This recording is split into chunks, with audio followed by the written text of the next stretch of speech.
అన్నీ తారుమారైపోతున్నాయండి. దయచేసి చెప్తున్నా, ఇక్కడికి వస్తున్న బిడ్డలు మీరు అలాంటి సాక్షి జీవితాన్ని పోగొట్టుకోవద్దు. అలాంటి సాక్ష్యాన్ని మీరు రాకుండా నా దేవుడి మిమ్మల్ని కాపాడునుగాక. ఆమేన్, హల్లెలూయా. కోడళ్ళు ఇంట్లో అడుగు పెట్టిన తర్వాత ఇంట్లో నీ తల్లిని ఏ విధంగా ప్రేమిస్తున్నావో, నీ తల్లికి ఏ విధంగా ప్రయత్నిస్తున్నావో, ఇంట్లో నీ అత్తను ఒక తల్లిలాగా చూసుకుంటే ఆ తల్లి అయితో కూడిన అత్త నీకు ఎల్లప్పుడూ క్షేమకరంగా దీవెనకరంగానే ఉంటుంది. చెప్పండి కొట్టి ప్రభు నామాన్ని మహిమపరచు. అత్తలో మీ పిల్లల్ని, నీ సొంత కడుపులో పుట్టిన బిడ్డని ఎట్లా చూసుకుంటున్నావో, వచ్చిన కోడలి పిల్లల్ని కూడా నీ బిడ్డలాగా చూసుకుంటే బిడ్డ లేని లోటు కోడలి నీకు తీరుస్తుంది. చెప్పండి కొట్టి దేవుని నామాన్ని మహిమపడతాం. ఏంటండి క్రైస్తవ కుటుంబాల్లో జరుగుతున్నదండి బాధ. ఈరోజు క్రైస్తవ గుడారాలన్నీ కూడా శిథిలమైపోతున్నాయి. ప్రార్థన చేస్తున్న కుటుంబాలు, ప్రార్థనకి వెళ్తున్న కుటుంబాలు ఒకరికొకరికి మాటలు లేవు. అత్త కోడలతో మాట్లాడదు, కోడలు అత్తతో మాట్లాడదు.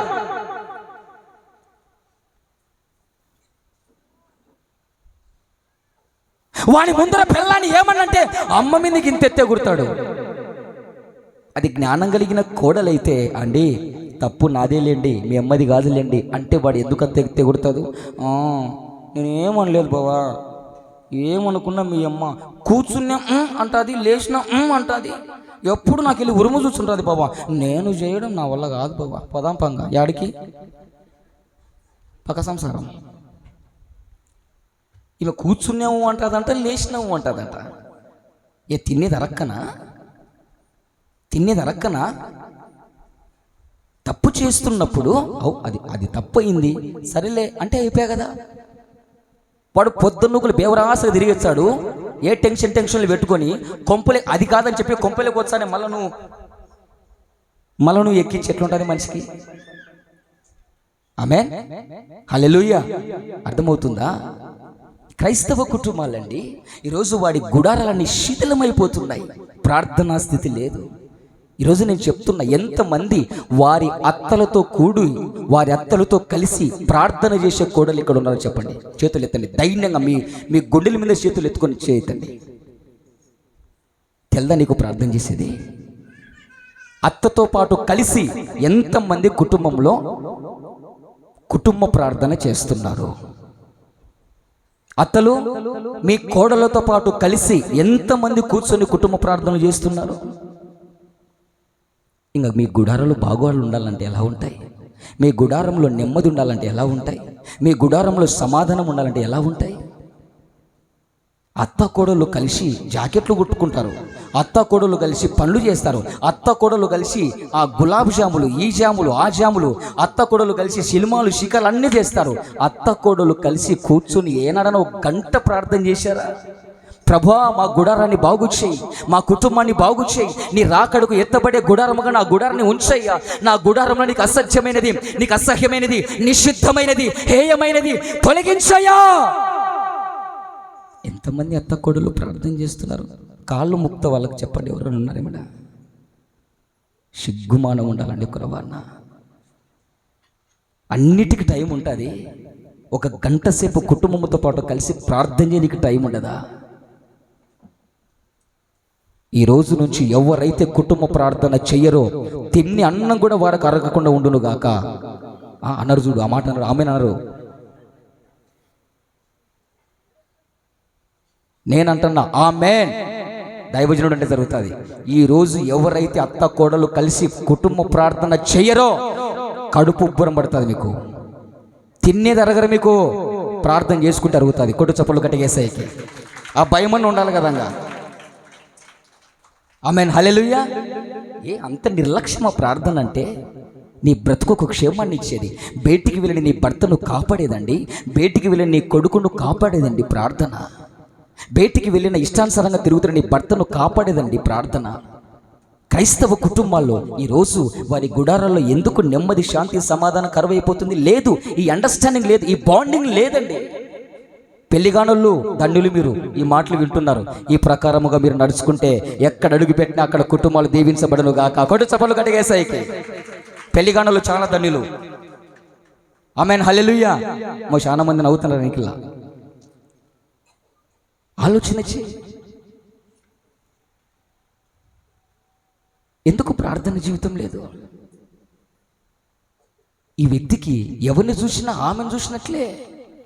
సరే, జరిగిపోయింది. ఇదిగో నీకు మా నాయనకు కుదరకుండాది, నీకు మీ నాయనకు నాకు పట్టడం లేదు, ఇంకా వెళ్ళిపోదాంరా అని చెప్పేసి పిల్లలన్నీ జరుదుకొని వెళ్ళిపోతున్నారు. ఏమండి, అన్నేళ్ళు భర్తతో సంసారం చేసింది, అన్నేళ్ళు భర్తతో కాపురం చేసింది, అన్నేళ్ళు భర్త ప్రార్థనాపరుడని తెలుసు. ఆమేన్. భర్త ఆరాధిస్తున్న ఆరాధ్య దైవము పరిశుద్ధుడని తెలుసు. కొట్టు చప్పట్లు గట్టిగా యేసయ్యకే. భర్త ఆరాధిస్తున్న దేవుడు భర్త ఎక్కడ అడుగు పెడితే లాభాడు ఏందిరా ఈడు అక్కడ అన్నను మోసం చేసి వచ్చి ఇక్కడికి వచ్చిన తర్వాత ఏది పట్టుకుంటే బంగారు అవుతుంది ఏంట్రా అని చెప్పేసి శకునమ్మ దగ్గరికి పోయినాడంట. శకునాలు సునికి పోయినాడంట. పోయి, అయ్యా నా కొంపలికి ఒకడు వచ్చినాడయ్యా, వాడు వచ్చినప్పటి నుంచి వాడు వృద్ధవుతున్నాడు, నేను వృద్ధవుతున్నా. ఏంటయ్యా అంటే ఆ శకునములో ఉన్నవాడు చెప్పేదంటే తెలుసా? జీవము కలిగిన దేవుడు అతనికి తోడై ఉన్నాడయ్యా. కొట్టు చప్పట్లు గట్టిగా యేసయ్యకి బిగ్గరగా. ఈరోజు దేవుడు నీకు తోడై ఉంటే నువ్వు పుట్టింట్లో అడుగు పెట్టినా, అత్తగారింట్లో అడుగు పెట్టినా, ఎక్కడ అడుగు పెట్టినా దీవెన వర్షము కుమ్మరిస్తాడు నా దేవుడు. కొట్టు చప్పట్లు గట్టిగా యేసయ్యకి. ఎక్కడ మనం యాడ అడుగు పెడతాడా మిర్యాలు కార్యాలే నిప్పులం, అదేంది కారం పొడి పోసినట్టే, పొండు మీద కారం పొడి చేసినట్టే మాట్లాడితే కోపాలే, అన్నే తలకా నొప్పి, అన్న తలకా నొప్పి. దేవుడు తోడు లేని కుటుంబాలు. శకునం చూసి తెలుసుకున్నాడట. ఏమండి, ఇంత జరిగింది, ఇదంతా ఈ పనికి మాలిది చూస్తుంది. అబ్బా, ఈ దేవుడు ఎంత గొప్పవాడు అని తెలుసుకున్నదే. కొంపని ఇడిసి వస్తున్నప్పుడు, తండ్రి ఇంటిలో నుంచి మొగినింటికి వస్తున్నప్పుడు, పుట్టింటిలో నుంచి అత్తగారింటికి వస్తున్నప్పుడు మన వాళ్ళు ఏం చేస్తారు? అల్లుడికి ఫోన్ చేయి, రేపు ఈస్టర్కు గుడ్ ఫ్రైడేకు రారి, ఒక నిద్ర లేచి 3 నిద్రకు ఒడిబియ్యం మోసుకొని పోదురు. చాలా మంది ప్లాన్లు పెట్టుకుంటారు. ఇప్పుడు చాలా మంది ప్లాన్లు పెట్టుకుంటారు. పండగకు రారు, ఒడిబియ్యం మోసి పంపిస్తా. నేను ఎప్పుడు మీకు చెప్తుంటా, గత కాలంలో దేవుడు చూసి చూడనట్లు ఉన్నాడో ఒక్కొక్కరి తోలు తెంచుతాడు దేవుడి కాలంలో. అలాంటి జరిగితే నేనేదో తమాషకు చెప్పలేదు మాటలు, ఏదో టైంపాస్కి చెప్పలేదు, నవ్వించి కవ్వించటోని కాదు. నేను అత్తగారింట్లో నుంచి పుట్టింట్లో నుంచి అత్తగారింట్లో అడుగు పెడతా వస్తున్న ఆమె సైలెంట్గా రావచ్చు కదా. తన గుడారాన్ని విడిచి భర్త గుడారంలోనికి వస్తుంది. భర్త గుడారంలోకి వస్తే ఏం చేసిందో తెలుసా? తన తండ్రి ఇంటి దేవత ప్రతిమను, ఒక విగ్రహాన్ని లటక్కి తీసుకొని చీరలు దొరుకుకొని వచ్చింది.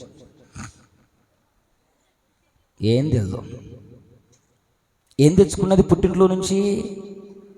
దీవెనా, ఆశీర్వాదమా? పుట్టింటికి వెళ్ళేటోళ్ళకు నేను చెప్పేది అదే. పుట్టింటికి వెళ్ళొద్దని నేను చెప్పను. మన మీద పెద్ద భక్తి పరులమని చేయొద్దు వాళ్ళ దగ్గర. నీ భక్తి ద్వారా నీ భక్తి 10 మందిని మార్చుకునే భక్తి అయి ఉండాలి. కొట్టు చప్పట్లు గట్టిగా యేసయ్యకి. భక్తి తెలియని వాళ్ళ దగ్గరికి పోయి ఓవర్ యాక్షన్లు చేయొద్దు. అన్నీ ఉన్న ఆకు అణిగి ఉండదంట, ఏమి లేనిదే ఎగిశేక్షి పడుతుంటుందంట. అరకొర భక్తి. అమ్మో, మాకు రాజన్నంగా పుట్టింట్లోకి ఏం తెచ్చుకోకమన్నాడు, ఇది అరకొరది అంతే తెలుసు. దీనికి ఏం తెలుతుందో పూర్తిగా సగం కొండ ఇది, ఆ ఒక్కటే తెలుసు. మీ వల్ల మాకు చెడ్డ పేర్లు. భక్తి నేర్చుకున్న వారు అణిగి ఉంటారండి. అరకొర భక్తి నేర్చుకున్న వాళ్ళు ఎగిశేక్షి పడుతూ ఉంటారు. నా ప్రియులారా, ఒక్కసారి ఆలోచన ఇచ్చి, పుట్టింట్లో నుంచి వెళ్ళొద్దు అని నేను చెప్పటం లేదు, వెళ్ళండి. కానీ ఒకవేళ వారి తృప్తి కొరకు దేవుడు అంటారు, పౌలు అంటాడు, ఏదో విధము చేత కొందరినైనా దేవుని రాజ్యానికి మనం మళ్ళించు వారం అవుదుముగాక. కొట్టు చప్పట్లు గట్టిగా వేసాయి. ఏదో విధము చేత వాళ్ళు అంటనే పడిపోదాం, వాళ్ళు ఏం చేస్తున్నా పడిపోదాం. ఏదో విధము చేత మనలో ఉన్న తగ్గింపు, మనలో ఉన్న మెతకతనము, మనలో ఉన్నటువంటి దేవుని యొక్క గుణము ఏదో ఒకటి, దేనో ఒక చేత దేవుని వైపుకు మన కుటుంబాల్లో మనం మళ్ళించుకుందాం. ఆమేన్, హల్లెలూయా. దేవునికి ఘనత కలుగును గాక. వెళ్ళొద్దని చెప్పలేదు, వాళ్ళ తృప్తి కొరకు తెస్తారు. ప్రార్థన చేసి వాళ్ళకి అర్థం కాదు, అమ్మా గతంలో చేశామమ్మా, వాళ్ళకి తెలియదు, భక్తి తెలియదు. గతంలో చేశామమ్మా, ఇప్పుడు ఇలాంటివి వద్దమ్మా, నీ తృప్తి కొరకు నేను కట్టుకొని వెళ్తామ్మా. అయితే ఒడిబియ్యం వద్దమ్మా, ప్రార్థన చేసుకొని నీ చేతులతో నువ్వే వచ్చిరాని ప్రార్థన ఆమెనను కట్టుకొని పోతామ్మా. ఆమేన్, హల్లెలూయా. ఎంత సంతోషంగా ఉంటుంది. ఇదిగో ఏమనుకున్నావు, బాప్తిసం తీసుకున్నా మొన్నే, నీ లెక్క భక్తి చేసిండ్రా అనుకున్నా, నీ లెక్కనా? ఎవరితో పోల్చుకుంటుంది ఇవే? ఎవరితో పోల్చుకుంటుంది? ఇది యా జాతో తెలుసా? ఇది యా జాతో తెలుసా? చెప్పండి, యా జాతో? తను పోల్చుకున్నారు ఒకరితో. పరిసయుడు సుంకరి ఇద్దరు దేవాలయానికి వెళ్ళాడు కదా, ఎవరితో ఎవరు పోల్చుకుంటున్నారు? పరిసయుడు సుంకరితో, ఇదిగో వీనిలాగా ఈమెలాగా నేను ఉంటాను అనుకుంటున్నావా? వద్దు, ఆ జాతిలోనికి వెళ్ళొద్దు. వాళ్ళకి అర్థమయ్యే విధంగా చెప్పి, అర్థమయ్యే రీతిలో చెప్పి రండి. పుట్టింటి దగ్గర నుంచి శాపాన్ని తెచ్చుకునే పనులు చేయొద్దు. పుట్టింటిలో ఉన్న గుడారాన్ని విడిచిపెట్టి భర్తింటి గుడారానికి వస్తున్నావు. రాహేలు బయలుదేరింది. ఏం చేసింది? వస్తూ మరణాన్ని తెచ్చుకున్నది. కొందరికి ప్రార్థన చేస్తున్నప్పుడు అప్పటికి 1000, 2000, 3000 అయిపోయింటుంది. రోగాలు తెగిండవు, ట్రీట్మెంట్ వాడుతుంటారు, ఏమర్థం కాదు. అన్న ఎంత వాడుతున్నా, అప్పటికి నేను ఎన్నో వాడినో నాతో ప్రార్థన చేయించుకోవడం. అప్పటికి అందరు చాలామంది పాస్టర్లు అయిపోయింటారు, నేను ఎన్నో వాడినో అప్పటికి వచ్చి అన్న ఏం అర్థం కాలేదన్న, చాలా ఇబ్బందిగా ఉందన్న. ప్రార్థన చేస్తుంటే దేనికి దరిద్రత తెగడంలే, ఏ ట్రీట్మెంట్కు సమస్యకు పరిష్కారం రావడంలే. మరి ఏమై ఉంటుంది అన్నప్పుడు ఆత్మదేవుడు చెప్పి, నేను కొందరికి చెప్తా ఉంటా, ఏమన్నా అటువంటి సందర్భాలు ఏమీ ఉన్నాయా? అవునన్నా, అబ్బో సిగ్గుతో మళ్ళా, అవునన్నా వద్దు. గతంలో చేశాం, మీరే కాదు నేను కూడా చేశాను. ఆమేన్, హల్లెలూయా. కానీ ఇప్పుడు కాదు, కృపాకాలంలో ఉన్నాం, కృపాయుగంలో ఉన్నాం, రక్షణ కాలంలో ఉన్నాం. ఇప్పుడు కాదు. రాహేలు వస్తూ పుట్టింటి గుడారాన్ని విడిచి భర్తింటి గుడారానికి వస్తున్నప్పుడు తన గుడారాన్ని తాను పాడు చేసుకున్నది. తన గుడారంలోనికి రాకూడని విగ్రహాన్ని తెచ్చుకున్నది. ఈరోజు చాలామంది పుట్టింటి వాళ్ళు ఏంటో తెలుసా? ఇదిగో మేము స్వామికి పొట్టేళ్ళు ఇడిచినాం, స్వామి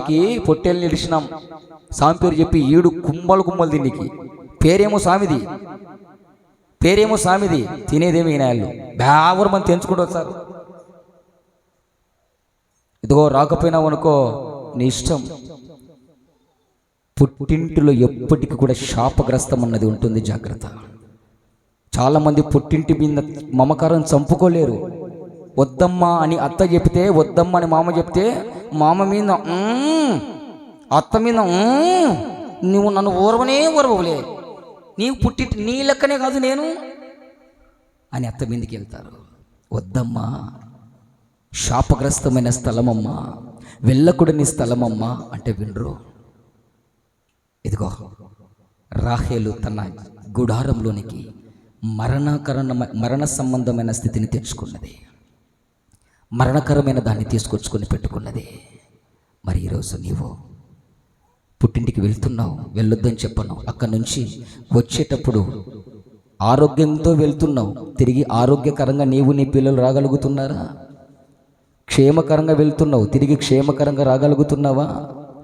ఏడున్నప్పుడు బాగానే ఉంటావు, అమ్మ ఇంటికి వెళ్ళొచ్చే లోపు ఏదో తిరకాసు జరిగిందే, పిల్లలకు అనారోగ్యం ఎందుకు, నీకెందుకు పరిస్థితులు అతలకుతలం అవుతున్నాయి?